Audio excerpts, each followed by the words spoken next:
Grand new year sale already ఉన్న తక్కువ తరుగులో ఇంకా 1% తక్కువ. డైమండ్ జ్యువెలరీ క్యారెట్ కు 5000 తక్కువ. ఈ ఆఫర్ జనవరి 1 వరకు మాత్రమే. పిల్లల మనసును చెదరగొట్టేటోడు కాదు. మన అవకాశం ఉంది వచ్చేటు. గౌరవించిరా గౌరవియలేదా, టీవీలు చూసినాయి, ఛానళ్ళు చూసినాయి, యావత్తు ప్రపంచం చూసి నువ్వేంది, నీ యాటిట్యూడ్ ఏంది, నీ బిహేవియర్ ఏంది, నీ పద్ధతి ఏంది, చిన్నతనమా పెద్దతనమా. జగన్మోహన్ రెడ్డి గారు ఒక రాష్ట్రానికి ముఖ్యమంత్రి. భారతదేశ చరిత్రనే తండ్రి చనిపోతే కొడుకు పార్టీ పెట్టి ముఖ్యమంత్రి అయినటువంటి దాఖలాలు ప్రపంచంలో ఎక్కడ లేవు. అటువంటి నాయకుడు ఆయన.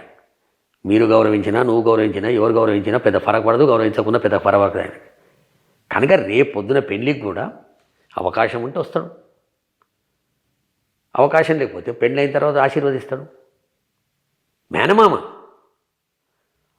మనము ఒక భార్యను అంత అవమానాల మధ్య రావాల్సిన అవసరం ఏంటి అని ఆయనకు సంబంధించిన వ్యక్తులు ప్రశ్నిస్తే అది కుటుంబానికి సంబంధించింది. ఇప్పుడు ఒకటి ఎట్లుంటుందమ్మా, మనం ఒక భార్యను చేసుకోవాలి, పెళ్లి చేసుకోవాలనుకుంటే ఒక అమ్మాయిని మన ఇష్టం వచ్చిన అమ్మాయిని చూస్తాం. 10 సంబంధాలు చూస్తాం, 15 సంబంధాలు చూస్తాం. అందులో ఎవరినో ఒకరిని ఏరికోరి చేసుకుంటాం. ఒక 2-3 స్నేహితులను చేసుకోవాలంటే మనస్తత్వం చూస్తాం. బాగాలేకపోతే ఇంకో స్నేహితుని చేసుకుంటాం. కానీ ఒక తల్లి కడుపుల పుట్టడం అనేది నువ్వునే నిర్ణయం చేసేది కాదని భగవంతుడు నిర్ణయం చేస్తాడు. అటువంటి ఒక తల్లి కడుపులో పుట్టిన వాళ్ళము అని ఆలోచన చేస్తాడు ఆయన. ఈమె ఆలోచన చేయాలి, చేయకపోతే ఆమె కర్మ. రైట్. వైవి సుబ్బారెడ్డి గారి భార్య ఇద్దరు షర్మిల గారితో కొంత సఖ్యతగా ఉంటారు అని చెప్పి ముందు నుంచి కూడా ఉంది. వైఎస్ఆర్ గారి అనంతరం ఆయన ఈమెకు ఒక ఫాదర్ లాగా బిహేవ్ చేసిన దాకా చాలా చూసాను కూడా.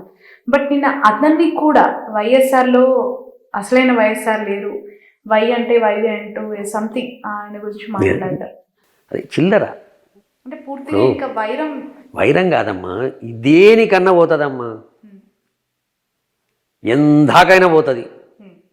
ఆమెకు అద్దు లేదు, బద్దు లేదు, బంధుత్వాలు లేవు, ప్రేమలు లేవు, ఆప్యాయతలు లేవు, ఏమీ లేవు.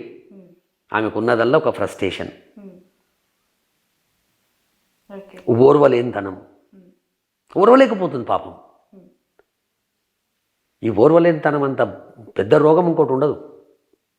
చాలా పెద్ద రోగం అది ఈమెకు వచ్చింది ఆ రోగం. ఎందుకు షర్మిల గారితో ఆనాడు పాదయాత్ర చేయించాలని అనుకున్నారు? భారతమ్మ ఉంది, విజయమ్మ ఉంది, లేదంటే ఆ ఫ్యామిలీ చాలామంది ఉన్నారు కదా. వై షర్మిల? ఎందుకంటే ఈరోజు ఆమె పదే పదే చెప్తుంది, రక్తం ధారపోసాను, పార్టీని భుజాన్ని వేసుకున్నాను, అంతమంది ఎమ్మెల్యేలను గెలిపించాను, పార్టీ నిలబడడానికి నేనే కారణం అని చెప్తూ ఉన్నప్పుడు పదే పదే రక్తం ధారపోసానని చెప్తున్న వ్యక్తి మనసుకు ఎందుకు గాయం చేసింది వైసీపీ? ఏం రక్తం దారం పోసిందమ్మా? ఏం రక్తం దారం పోసింది? ఆమె రక్తం దారం పోసినప్పుడు ముఖ్యమంత్రి కాలే. 67 సీట్లు వచ్చినాయి. ఆమె రక్తం దారం పోసినప్పుడే ముఖ్యమంత్రి అయిన ఉంటే నిజంగా మీరు అన్నట్టు ఆహా గుడ్ షర్మిలమ్మ అని ఉంటుంది. ఆమె రక్తం దారం పోసినప్పుడు ముఖ్యమంత్రి కాలే, ఆయన ప్రతిపక్ష నాయకుడు అయ్యిండు. అప్పుడు ఆయన ఒరిజినల్ అకౌంట్ స్టార్ట్ చేశాడు.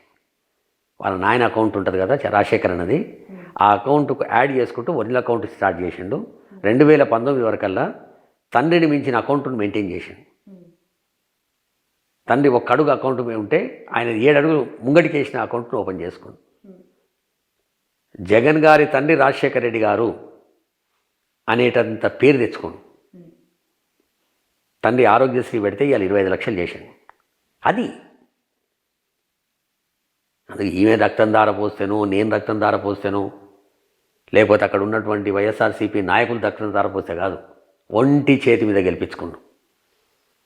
3648 కిలోమీటర్లు పాదయాత్ర చేశాడు. ఇల్లు తిరిగిండు, గల్లి గల్లి తిరిగిండు.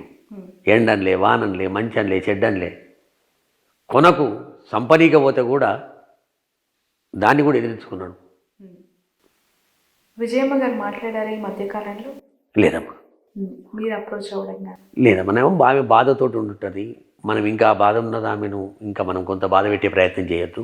అందుకే నేను మొదట్లో చెప్పినా కదా, నేను కూడా మాట్లాడిన మాటలు ఆమె పరిస్థితి ఎవరికి రాకూడని పరిస్థితి అనిపిస్తుంది కదా మీలాంటి వాళ్ళకి. ఎందుకు అంటే ఇప్పుడు కొడుకో పార్టీకి అధ్యక్షుడిగా పార్టీని గెలిపించుకోవడానికి ప్రయత్నం చేస్తే తల్లి సహకారం కోరుకుంటారు. బట్ నాకు కూడా హక్కు ఉంది కదా, నువ్వెందుకు రాదని కూతురు కూడా ప్రశ్నిస్తే ఆమె ఎటు వెళ్ళే అవకాశం ఉండొచ్చు. బిడ్డ దిక్కే వచ్చింది కదమ్మా. నువ్వు పార్టీ పెడితివి, పాసిపోయిన పార్టీని, పనికిరాని పార్టీని, దరిద్రం పార్టీని, అది మా అన్న పేరు పెట్టుకుంటివి, మా అన్న బొమ్మ పెట్టుకుంటివి, ఎట్ల ముంచి పోతివి. నువ్వు మునుగుడు కాకుండా అమ్మను అక్కడ గౌరవ అధ్యక్షురాలు ఉంటే ఆమెను తోలుకొస్తేవి.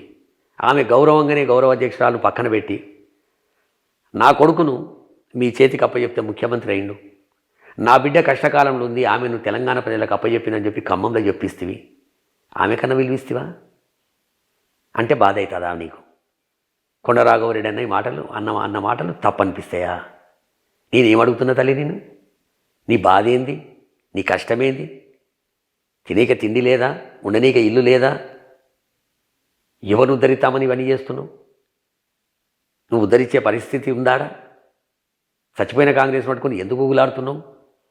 పనికిరాను పక్కన కూర్చోబెట్టుకున్నావు. రాజకీయాలు మానేసుకొని ఇంట్లో బిస్తర్ మీద వండుకొని, సోఫా సెట్ల మీద వండుకొని, టీవీలను చూసుకోవడం తీసుకొచ్చి స్టేజ్ మీద కూర్చోబెడుతున్నావు. అవుట్డేటర్ల లీడర్ తీసుకొచ్చి ఆడ నిలబెడుతున్నావు. దీనివల్ల నీకు వచ్చే ఆమ్దాని ఏంది? లాభం ఏంది?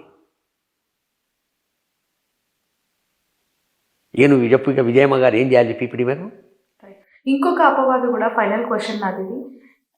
షర్మిల గారు క్రిస్టియన్ వర్గానికి ఎక్కువగా దగ్గర తీస్తారని, ఆ వర్గం అంటే కొంత ఇష్టపడతాను అని చెప్పి ఒక విమర్శ కూడా ఉంది. Is it right?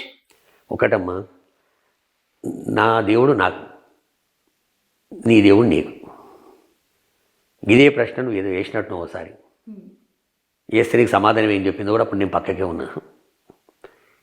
నీ మతం ఏంది, నీ దేవురా, నీ అత్తగారిదేదో అన్నది. అట్లా జవాబుకు జవాబు ఉండదు, ప్రశ్నకు జవాబు ఉండదు ఆమె దగ్గర. ఆమె ఏం మాట్లాడుతుందో, ఎందుకు మాట్లాడుతుందో, ఏం చేస్తుందో తెలియదు.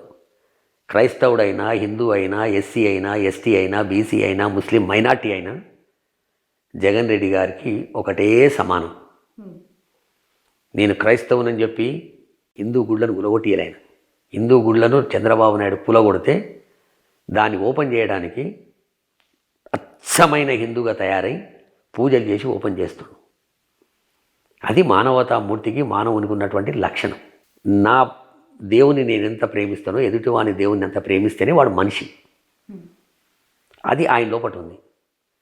ఈమె ఏదో మణిపూర్ మాటలు చెప్పి, ఆమె వైఎస్ఆర్ తెలంగాణ పార్టీ అధ్యక్షురాలు ఉన్నప్పుడే మణిపూర్లో ఊతకోతలు అయినాయి. సంపిర్రు. వాడు హిందువా, ముస్లిమా, మైనార్టీయా, క్రిస్టియనా, హిందూ, ఇసాయియా ఏందని తెలియదు. ఇక్కడ నువ్వు మాట్లాడలేకపోయినావు, నువ్వు స్పందించలేకపోయినావు. అక్కడ పోయి నువ్వు ఎందుకు మాట్లాడలేదు అంటున్నావు. ఈ రాజకీయ అజ్ఞానికి తెలియంది ఏంటంటే, మిథున్ రెడ్డి గారు పార్లమెంటరీ పార్టీ నాయకుడు పార్లమెంట్లోనే నిలదీసిండు మణిపూర్ గురించి. ఏ విరికి ఈమెకు?